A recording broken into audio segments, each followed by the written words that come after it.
Bom dia, querido irmão, querida irmã. É com alegria muito grande que voltamos a falar com você. Nossa oração é que a graça do Senhor Jesus Cristo esteja sobre todos. Nós nos alegramos, apesar do momento que estamos vivendo longe da casa do Senhor, impossibilitados de desfrutar da comunhão fraternal. Mesmo assim, temos o privilégio de podermos estar com os irmãos. Tem sido, então, muito gratificante poder chegar aos irmãos através dessa programação, ouvir os irmãos como temos ouvido através das participações que os irmãos têm gravado, têm nos enviado. Então tem sido muito gratificante tudo isto. Quero dizer aos irmãos do desejo de continuar, então, realizando esses programas e contar com a cooperação dos irmãos, para que não estejamos como que alheios ao que está acontecendo e nem também ao que estamos fazendo, irmãos. Esse trabalho que estamos fazendo é num momento muito crítico, no mundo, no país em particular, e nosso propósito é manter a Igreja do Senhor Jesus Cristo ativa. E queremos alcançar não só os irmãos que fazem parte da Igreja, mas também todas as pessoas, inclusive as pessoas ainda não evangélicas, que precisam conhecer a mensagem do Evangelho.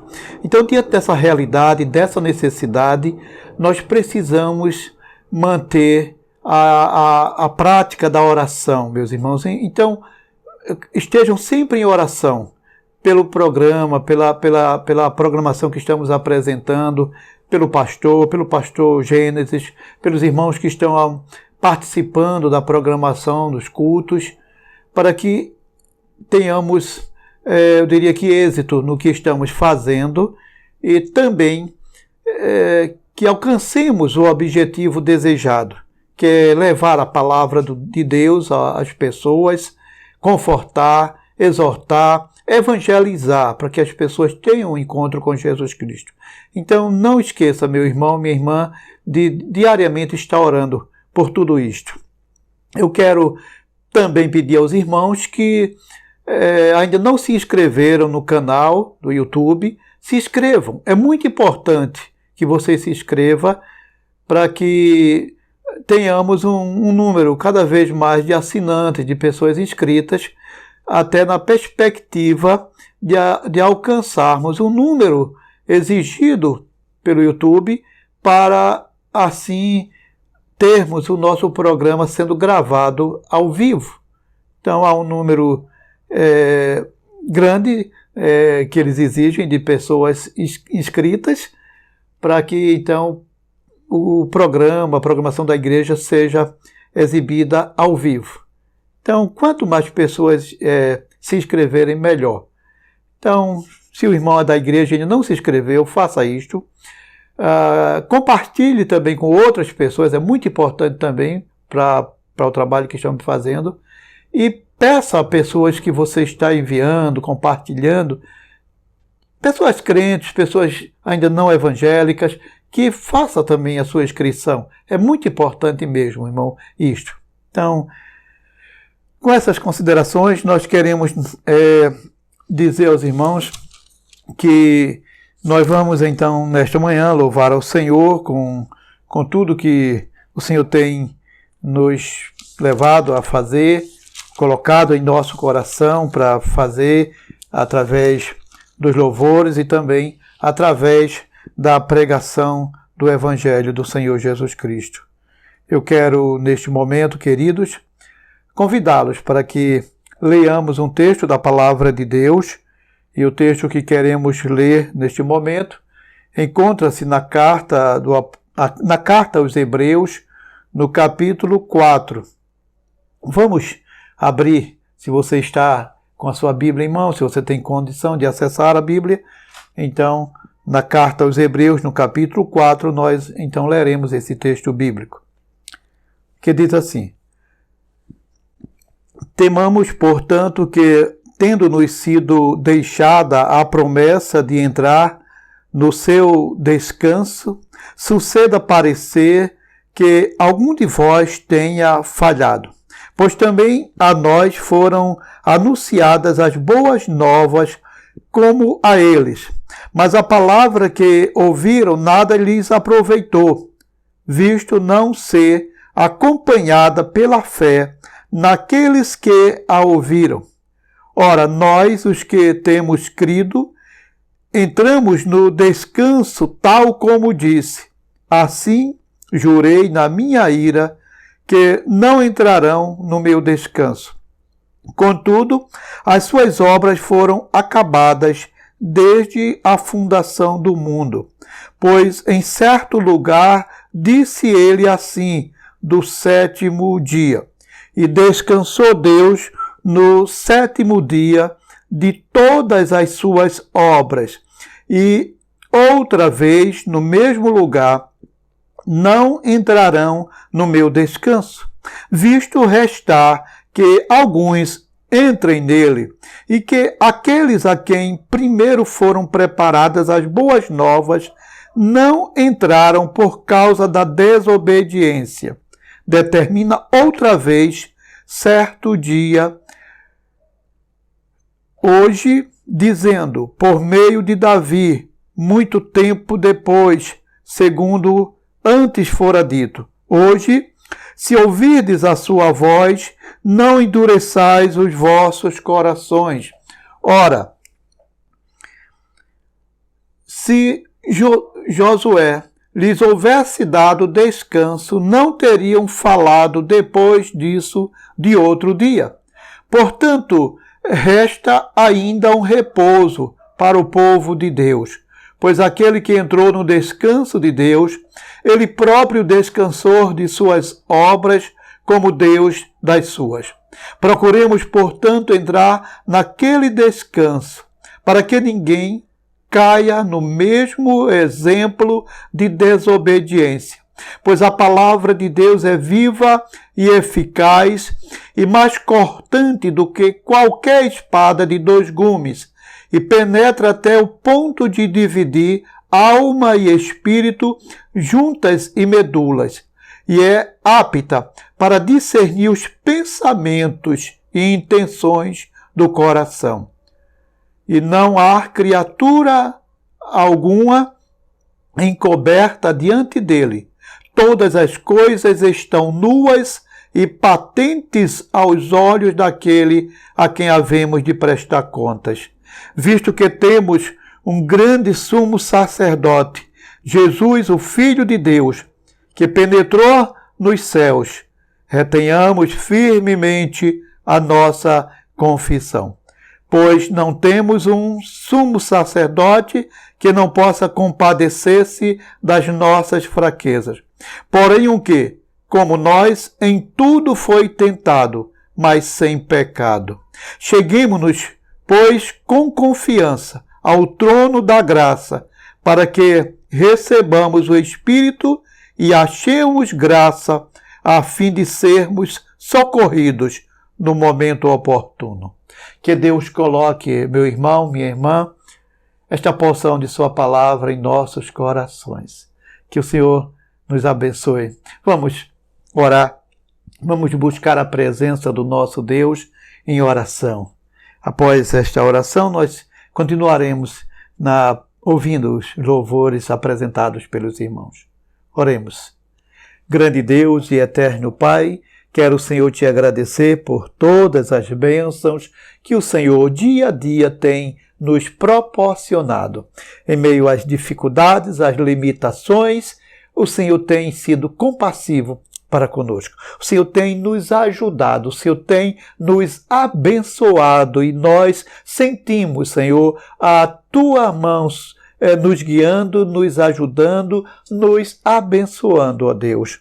Quero, ó Senhor bendito, neste momento, te agradecer por tudo que o Senhor tem nos dado. Quero te agradecer, ó Deus, pela vida dos irmãos e de todos que estão nos ouvindo neste momento através desta programação, Senhor.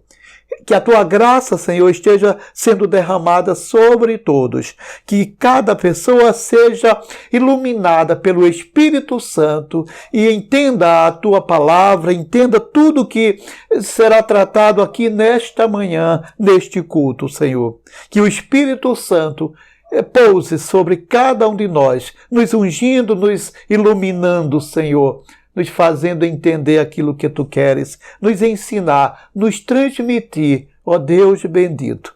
Senhor, continua abençoando o teu povo, cuidando a cada dia, a cada momento, onde se encontrar um servo teu, que todos estejam debaixo da tua graça, Senhor. Eu te oro assim e eu te agradeço por tudo que o Senhor nos tem dado, em nome de Jesus Cristo, teu Filho amado. Amém.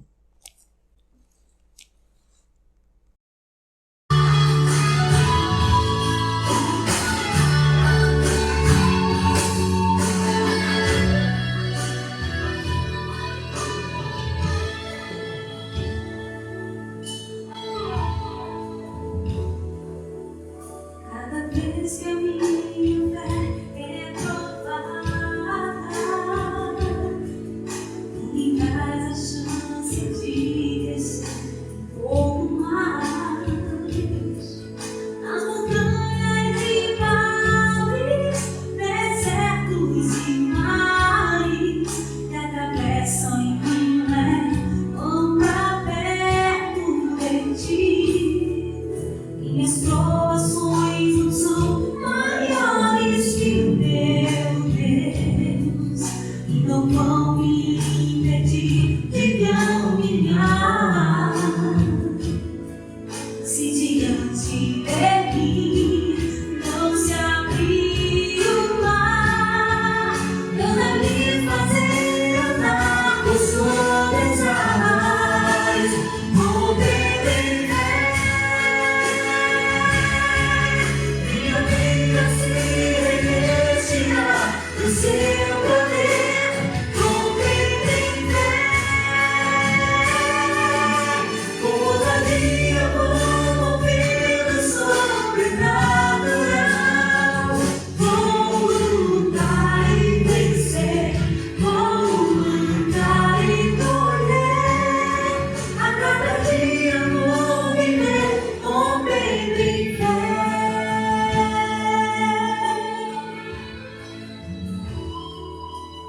Cada vez que eu minha fé é provada, tu me dás a chance de crescer um pouco mais nas montanhas e vales, desertos e mares que atravessam em mim, vão pra perto de ti. Minhas provações não são maiores que o meu Deus, e não vão me impedir de caminhar. Se diante de mim não se abrir o mar, Deus vai me fazer andar por suas águas. Vou beber em fé. Minha vida se revestirá do seu poder. Vou beber em fé. Com ousadia vou mover o sobrenatural.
meu Deus, quando eu maravilhado contemplo a tua imensa criação, o céu e a terra, os vastos oceanos, fico a pensar em tua perfeição.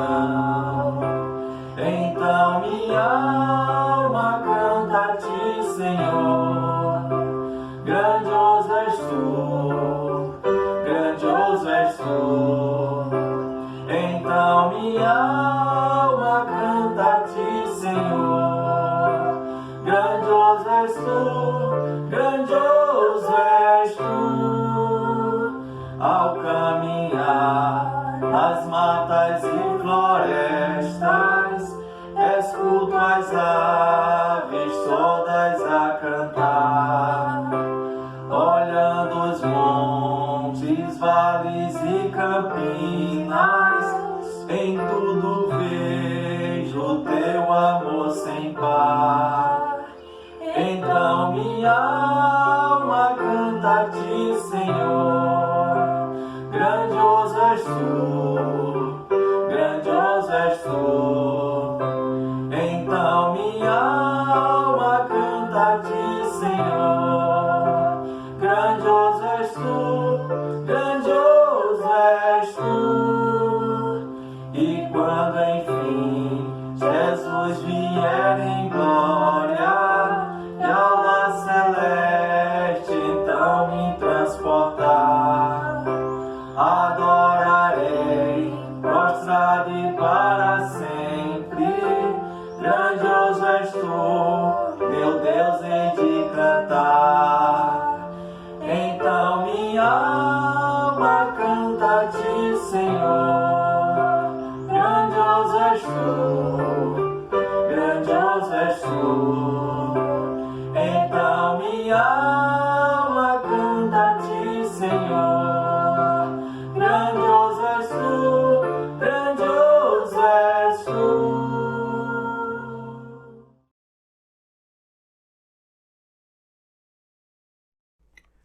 Quero agora, meu irmão, minha irmã, você que está nos ouvindo, compartilhar com você de um texto da Palavra de Deus, da Bíblia Sagrada, texto que nos servirá como base para a mensagem desta manhã. Eu quero, neste momento, ler no Evangelho, escrito segundo Lucas, no capítulo de número 7. Lucas, capítulo 7, eu lerei com você a partir do versículo 1 até o versículo 10. Vamos ler? Diz assim a palavra do Senhor. Tendo Jesus concluído todos estes discursos perante o povo, entrou em Cafarnaum.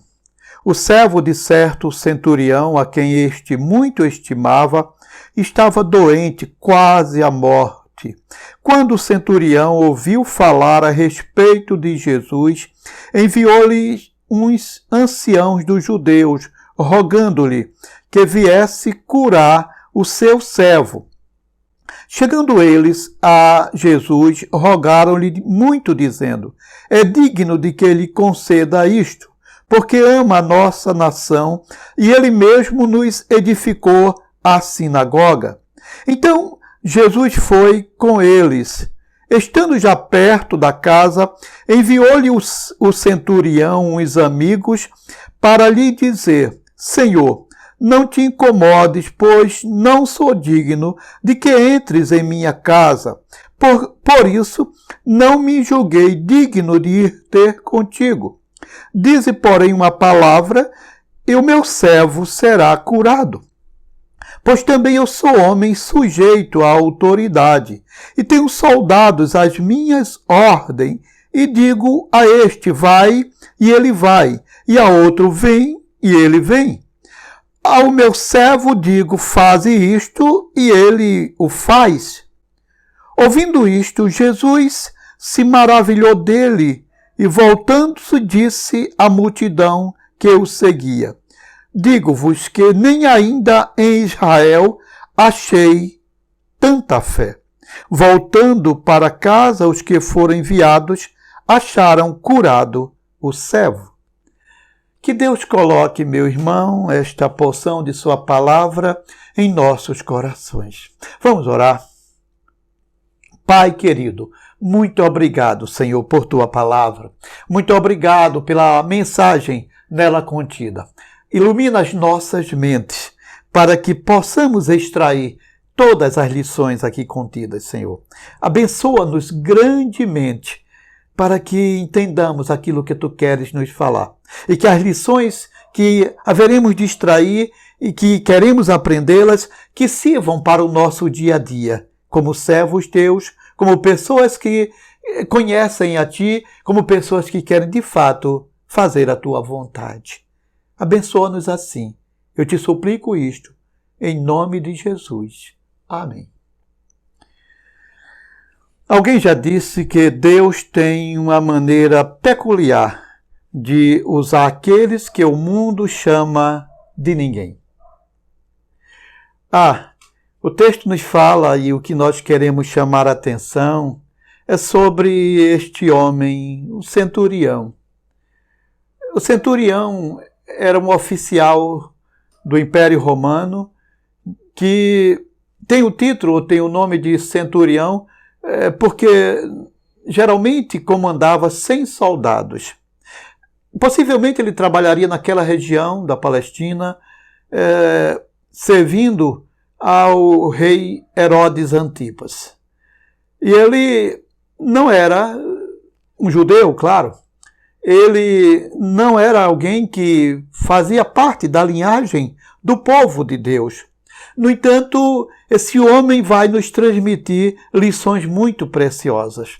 Olhando para a vida desse homem, para as lições que ele nos transmite, percebemos que muitas vezes nós, crentes em Cristo Jesus, temos muito a aprender com as pessoas que não fazem muitas vezes parte da igreja, que ainda não estão arrolados na membresia das igrejas evangélicas, mas pessoas que muitas vezes nos são exemplos, pessoas a quem nós precisamos de uma certa maneira reverenciar naquilo que elas nos ensinam.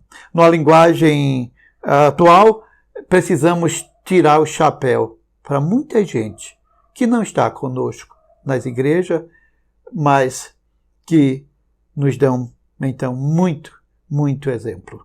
Bons exemplos. O texto, então, nos fala desse homem, que, como observamos, não fazia parte do povo do Senhor. Mas ele nos dá, ou nos transmite, basicamente, 4 lições. Talvez você até encontre mais coisas que ele vai ensinar, através do que acontece no momento. Mas eu destacaria 4 coisas básicas que ele nos transmite e que nós precisamos assimilá-las. A primeira coisa que esse homem, a primeira lição transmitida por esse centurião, essa pessoa que eu diria está fora da igreja, em nossos dias, diríamos assim, que ainda não faz parte da igreja de Cristo. A primeira lição é relacionada ao amor. Ele nos ensina sobre o amor. Sabendo ele que Jesus se aproximava e tendo em casa um servo enfermo, quase indo à morte, ele então vai mandar alguns judeus, alguns anciãos judeus, irem ao encontro de Jesus para levar, então, recado e fazer um convite a Jesus. Mas o texto nos diz, no versículo 2, assim: o servo de certo centurião, a quem este muito estimava, estava doente, quase à morte. O servo a quem ele muito estimava. Em outra versão vai dizer a quem ele amava. Então, ele tinha amor por aquele servo. Poderíamos dizer que era apenas um servo, mas ele o amava. Era um ser humano para ele, era muito importante. Ele tinha amor por aquele homem que o servia, e ele não queria vê-lo sofrer, ele não queria que ele morresse. Ele queria vê-lo curado, ele queria vê-lo salvo, porque ele, o centurião, tinha amor por aquele servo, por aquele homem. Amor ao próximo é a lição que o centurião nos transmite, meus irmãos. O apóstolo João, ele nos diz na primeira carta, no capítulo 4, no versículo 20, ele vai nos dizer que se alguém diz amar a Deus e odeia ao seu irmão, essa pessoa é mentirosa. Porque diz ele, como é que alguém pode amar a Deus, a quem não vê, se não consegue amar a seu irmão, com quem ele convive, a quem ele vê? Então, muitas vezes, percebe-se no relacionamento fraternal, no seio da igreja ou das igrejas de Jesus Cristo, uma carência muito grande de amor ao próximo, pelo próximo.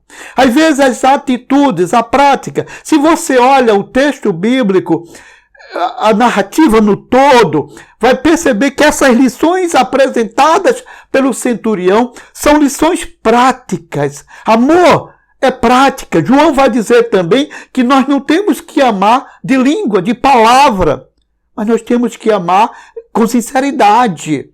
Amor, meus irmãos, não é abraçar simplesmente, não é beijar simplesmente, não é, em alguns momentos, fazer alguns elogios.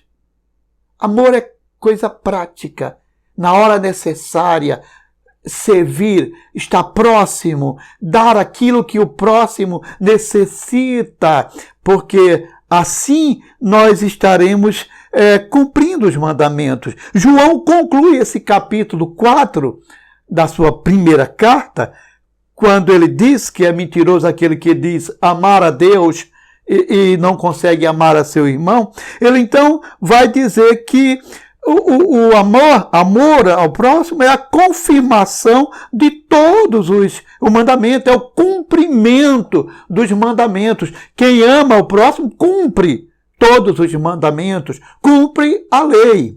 Certa vez alguém foi a Jesus Cristo perguntando-lhe sobre o grande mandamento, ou o maior mandamento. E Jesus Cristo então responde-lhe da seguinte maneira.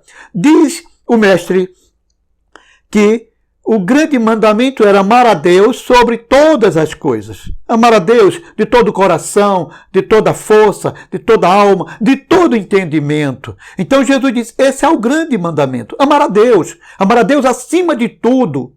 Mas ele diz, um outro mandamento, semelhante a este, é amarás ao teu próximo como a ti mesmo. Então João, que via então a necessidade do amor como uma coisa essencial no relacionamento fraternal, no relacionamento cristão, ele vai dedicar muito a esse tema nas suas cartas, nas suas epístolas, mas desde já nos evangelhos. Ele vai destacar as palavras de Jesus Cristo relacionadas ao amor. Ele vai mostrar, vai dar uma ênfase toda especial ao tema nos evangelhos também. Então ele via isso como algo essencial, meus irmãos. A Igreja de Cristo muitas vezes sofre. A Igreja de Cristo muitas vezes marca passos. A Igreja de Cristo muitas vezes deixa de atingir o seu objetivo principal por falta de amor. Esse amor, ou essa falta de amor, muitas vezes é percebida. Às vezes pelas pessoas que não estão na igreja também. Elas percebem a maneira como nos relacionamos. Às vezes com os membros da mesma igreja, os irmãos da mesma igreja. Às vezes por questões denominacionais, aí não há um relacionamento bom com o irmão de tal denominação. Às vezes até com pessoas que não são crentes. Em tudo isso, nós falhamos. Deixamos de corresponder às expectativas divinas, deixamos de atender o apelo do Senhor Jesus Cristo, deixamos de cumprir aquilo que o Senhor quer das nossas vidas. Amor ao próximo. Amor ao próximo é uma coisa prática, é uma coisa que deve ser transmitida nos momentos necessários. Amor é coisa muito especial. Amor, nas palavras do apóstolo Paulo, é a maior de todas as virtudes. Quando ele fala no capítulo 13 da carta aos Coríntios, a primeira carta aos Coríntios, ele apresenta aquele poema lindo. Ele está mostrando aos irmãos que naquele momento estavam preocupados com outras coisas, com os dons espirituais, qual seria o dom mais importante, o dom da cura, o dom do falar em línguas estrangeiras, o dom da profecia. O apóstolo Paulo vai orientando os irmãos sobre aquilo. Ele abre, no meu entendimento, um parêntese entre o capítulo 12 e o capítulo 14 para falar sobre algo que é mais importante. Ele diz: eu vou mostrar para vocês agora algo muito mais excelente, algo muito mais importante. Ele começa a descrever o amor. Que qualquer coisa que você faça, meu irmão, minha irmã, na obra do Senhor, em qualquer lugar e de qualquer maneira, se não for por amor, diz o apóstolo Paulo, é tudo inútil. Ele fala sobre o que o amor faz e o que o amor não faz. E às vezes a gente parece não entender as palavras do apóstolo Paulo. Na verdade, eu penso muitas vezes que nós estamos deixando de ler aquelas palavras do apóstolo Paulo. Parece até que nós nunca lemos aquelas palavras do apóstolo Paulo sobre o amor. E ele conclui então dizendo justamente: agora nos restam essas três coisas: a fé, a esperança e o amor. Mas o maior de todas, a coisa mais importante, é o amor. A maior virtude, nas palavras do apóstolo Paulo, é o amor. Ele chega a dizer em uma outra carta que o amor é o vínculo da perfeição. Pense nisso. Como a igreja do Senhor Jesus Cristo seria muito mais dinâmica, muito mais fervorosa. Quanto mais coisa a igreja fará quando ela vivenciar o verdadeiro amor do Senhor. Quando ela olhar para o próximo e olhá-lo como alguém que precisa ser ajudado, entendido, como alguém que é muito especial para o Senhor, como alguém que a gente não tem que ser igual a ele, nem querer que ele seja igual a nós, mas ele precisa ser amado, porque ele é muito especial para o Senhor. Aquele centurião nos ensina isto, querido irmão. Era um servo seu, mas muito especial para ele. Ele tinha amor, ele estimava muito. Ele estava sofrendo por vê-lo doente, enfermo e possivelmente indo à morte. Ele foi tocado profundamente pelo amor. Ele estava incomodado pelo sofrimento daquele seu servo, daquele próximo. Eu diria então que uma outra lição que aquele homem vai nos ensinar, tão maravilhosa, ela está relacionada com a liberalidade com a obra do Senhor, com a casa do Senhor. Diz o versículo 5 assim: aqueles que vão para ele, aqueles que vão até Jesus querendo buscar a ajuda para curar o servo, eles argumentam, querendo mostrar que Jesus deveria atender aquele centurião, aquele que lhe fez o convite, ou que lhe fez a súplica, o pedido. Eles argumentam com Jesus da seguinte maneira, dizendo, no versículo 4, versículo 5 diz: chegando eles a Jesus, rogaram-lhe muito, dizendo: é digno de que lhe concedas isto, porque ama a nossa nação e ele mesmo nos edificou a sinagoga. Ele mesmo nos edificou a sinagoga. Não sei, mas se você já ouviu essa história, talvez você já ouviu, mas o jornal Batista tinha, antigamente, nos anos 80, 90, eu acho que esse artigo foi divulgado, acho que nos anos 80. Era uma coluna intitulada Para Rir e Chorar. Era, então, onde o Dr. Juarez Azevedo narrava alguns fatos curiosos, muitos fatos relacionados à vida cristã, a coisas que acontecia com crentes. E num dessas histórias, Dr. Juarez Azevedo, ele narra sobre uma igreja numa cidade do interior que estava em construção. A igreja estava construindo um novo templo e todos estavam muito empenhados naquela obra. A irmã que morava no sítio, então, ela consagrava para o Senhor, para a obra do Senhor, para a construção daquele tempo, uma galinha. Então, tudo que aquela galinha produzisse, os ovos, pintos, tudo era para a obra do Senhor. E todos estavam envolvidos. A criança tinha uma bicicleta, então ela vendia a bicicleta e levava para a igreja para entregar como oferta para a obra do Senhor. E todos estavam se mobilizando naquela campanha de construção do templo. Mas nesse momento, nesse interim, havia então, chega para morar na região um certo irmão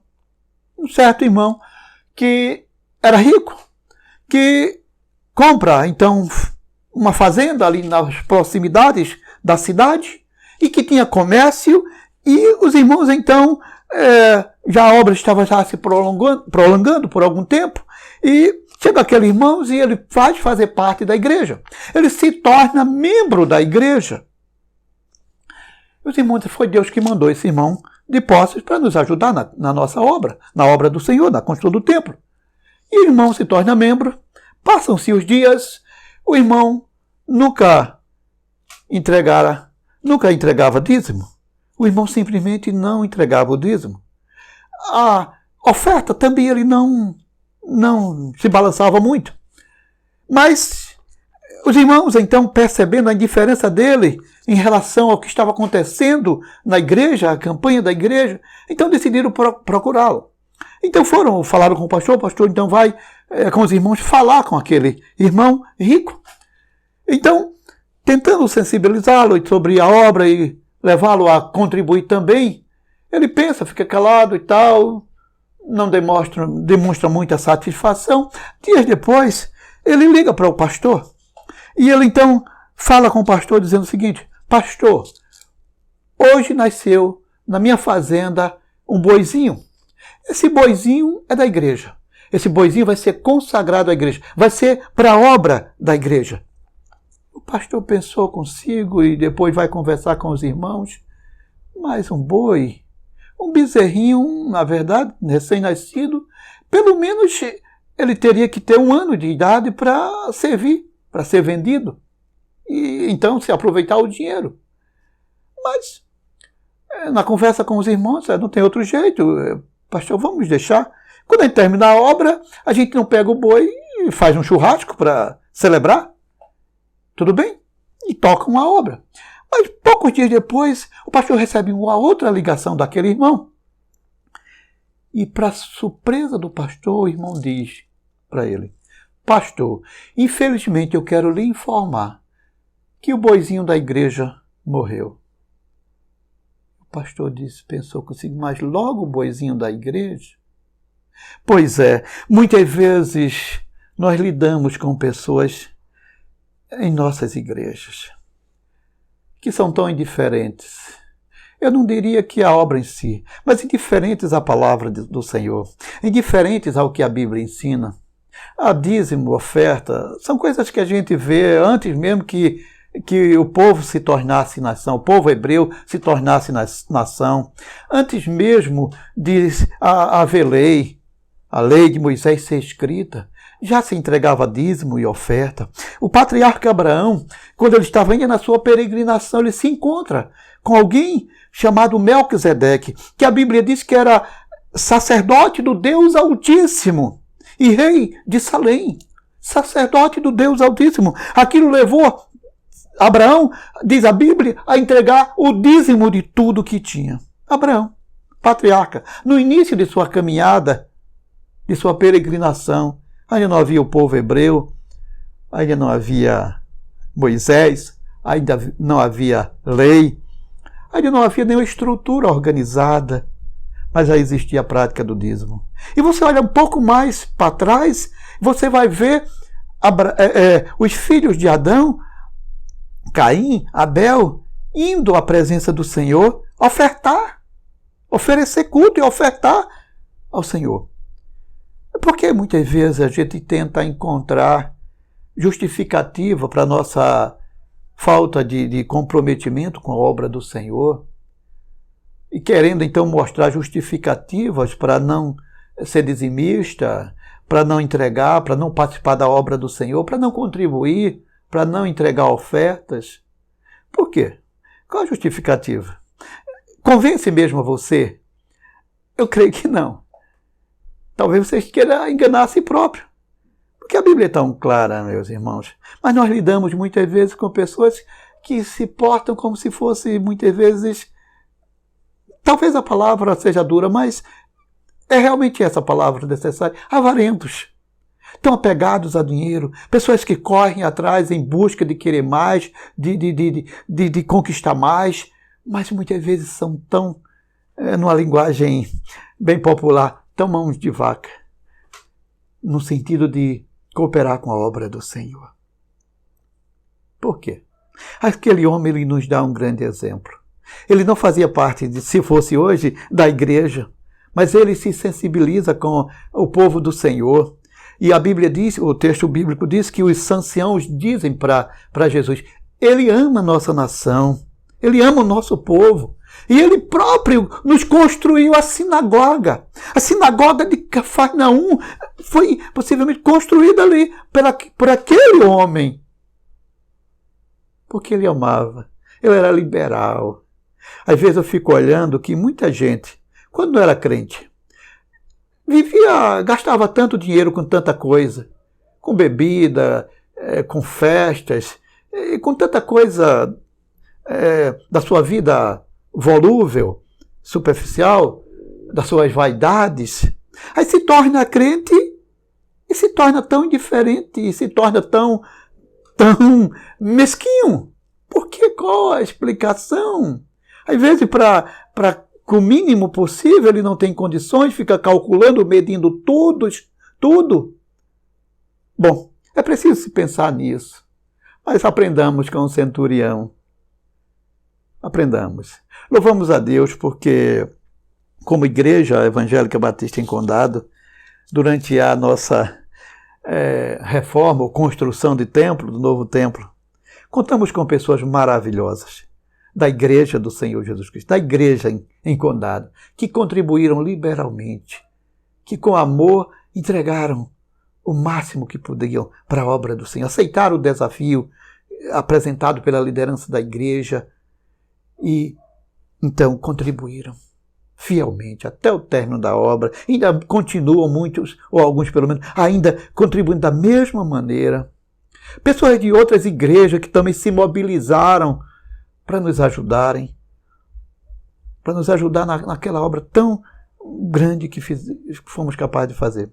Mas, em meio a essas pessoas, discretamente, só talvez eu, a liderança, tenhamos conhecimento disso, de que muita gente que não era membro, que não é membro de nenhuma igreja evangélica, que não faz parte de uma igreja evangélica, mas que também se sensibilizaram e que contribuíram fielmente para aquela obra.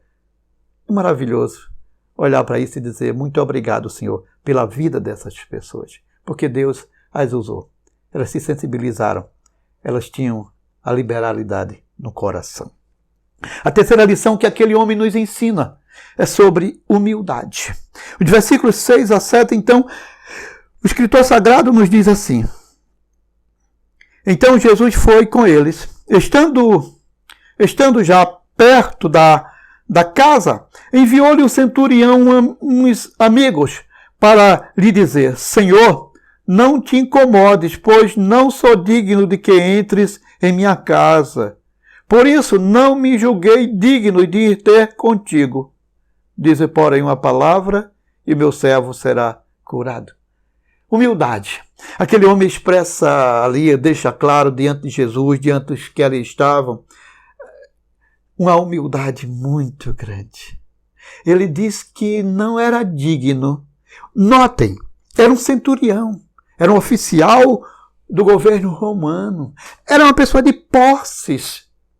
A casa dele não era uma casa qualquer, mas ele olha para a sua casa, ele olha para si, ele vê que a sua casa é indigna, assim como ele era indigno de receber Jesus Cristo.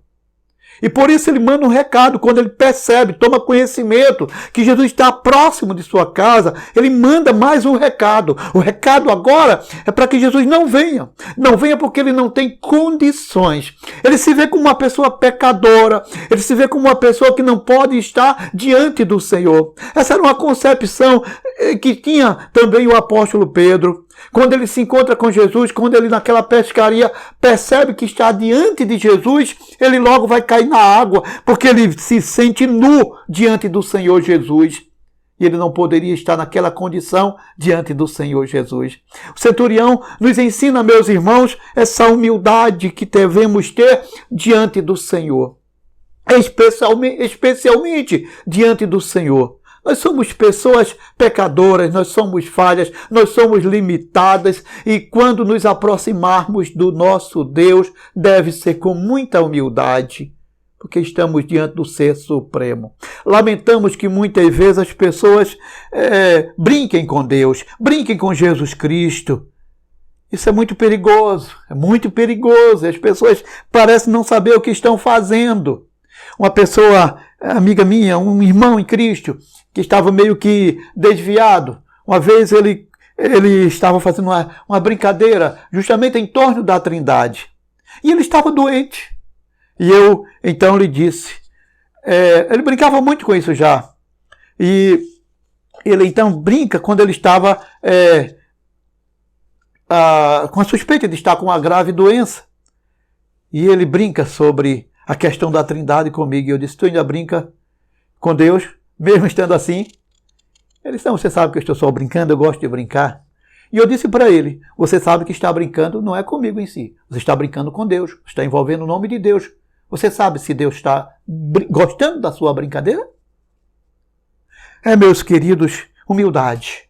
Humildade diante do Senhor. Humildade diante do nosso irmão, do nosso próximo. Humildade diante das pessoas. Ah, que carência de humildade. Ah, que virtude maravilhosa que falta em muita gente. Infelizmente, em muitos e muitos crentes. Outras pessoas parece que não entenderam ainda que humildade, eu entendo ser uma das características principais do cristão. Porque Jesus Cristo era humilde, extremamente humilde. Jesus é o nosso maior exemplo de humildade. Jesus é tão humilde como, de certa vez, o pastor Ney Ladeia, que as pessoas tiveram até dificuldade de aceitá-lo como Deus, de tão humilde que ele é. E o apóstolo Paulo, então, diz isso, fala sobre isto, dessa coisa de Jesus na sua humildade. Não ter por usurpação o ser igual a Deus, mas abrir mão dessa coisa, tomando a forma humana e sendo submisso, obediente até a morte e morte de cruz. Pense nisso.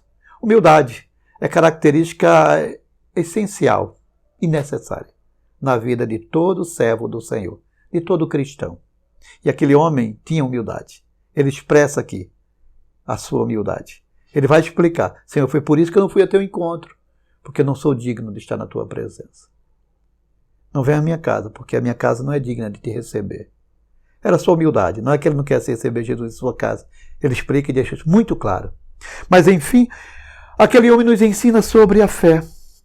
Versículo 7, a segunda parte do versículo, ou todo o versículo 7, até o versículo 9, nós vamos então ouvir isso, diz o texto bíblico, ele explicando para Jesus ainda, por isso não me julguei digno de ir ter contigo, diz porém uma palavra e o meu servo será curado, pois também eu sou homem sujeito à autoridade, e tenho soldados às minhas ordens, e digo a este, vai, e ele vai, e a outro, vem, e ele vem.